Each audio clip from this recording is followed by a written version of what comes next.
22শে জুলাই 2026 বাবনপুর পলতা উত্তর 24 পরগনা থেকে চ্যানেল আনন্দের একটি প্রতিবেদন। মোহনপুর গ্রাম পঞ্চায়েত অঞ্চলের 1 নং ও 2 নং ওয়ার্ডের মাঝামাঝি রাস্তার করুণ দশা, বিগত তৃণমূল সরকারের চরম ব্যর্থতার চিত্র ধরা পড়েছে চ্যানেল আনন্দের পর্দায়। নেই নিকাশি ব্যবস্থা, নেই ভালো রাস্তা, জল কাদার মধ্য দিয়েই চলতে হয় অধিবাসীদের। নতুন সরকারের কাছে তাদের একান্ত কাম্য তাদের যাতায়াতের যেন একটি ব্যবস্থা করে দেন।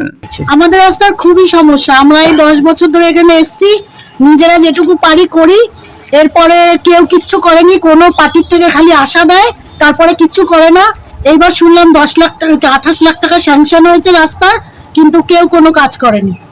ঝুড়ি কোদাল নিয়ে এসে রাস্তা মেপে চলে গেছে, তাও হয়নি। জল নিকাশির ব্যবস্থা নেই, জঙ্গল হয়ে যায়, জঙ্গলটা পর্যন্ত পরিষ্কার করতে আসে না। আমার নাম মানসী ভট্টাচার্য। আমরা এই রাস্তা নিয়ে বহুদিন ধরে ভুগছি, আজকে থেকে না, আর 10 বছর ধরে। আমরা নিজেরা পয়সা দিয়ে লোকের কাছে পয়সা চেয়েছে, রাবিশ ফেলে ফেলে এটুকু করেছি। একটু ঘাস পরিষ্কার করার লোক পঞ্চায়েতে পাই না। হয়ে যাবে, ইলেকশনে আগেই হবে। ইলেকশনে আগে হওয়ার কথা তো দূরে না, হলোই না। এই সাপের মধ্যে আমরা যাতায়াত করি, বাচ্চা বাচ্চা স্কুলে খুব কষ্ট করে। আপনার নামটা? আমার নাম সাধন ভট্টাচার্য। আপনারা কি এই পঞ্চায়েতে কোনো আবেদন করেছিলেন রাস্তার ব্যাপারে? অবশ্যই করেছি, কিন্তু কোনো ইসে করেনি। ঠিক আছে, কোনো কাজ হচ্ছে না? কোনো কাজ হচ্ছে না। ঠিক আছে, বারবার করে এসছে, মাপ দিচ্ছে, চলে যাচ্ছে।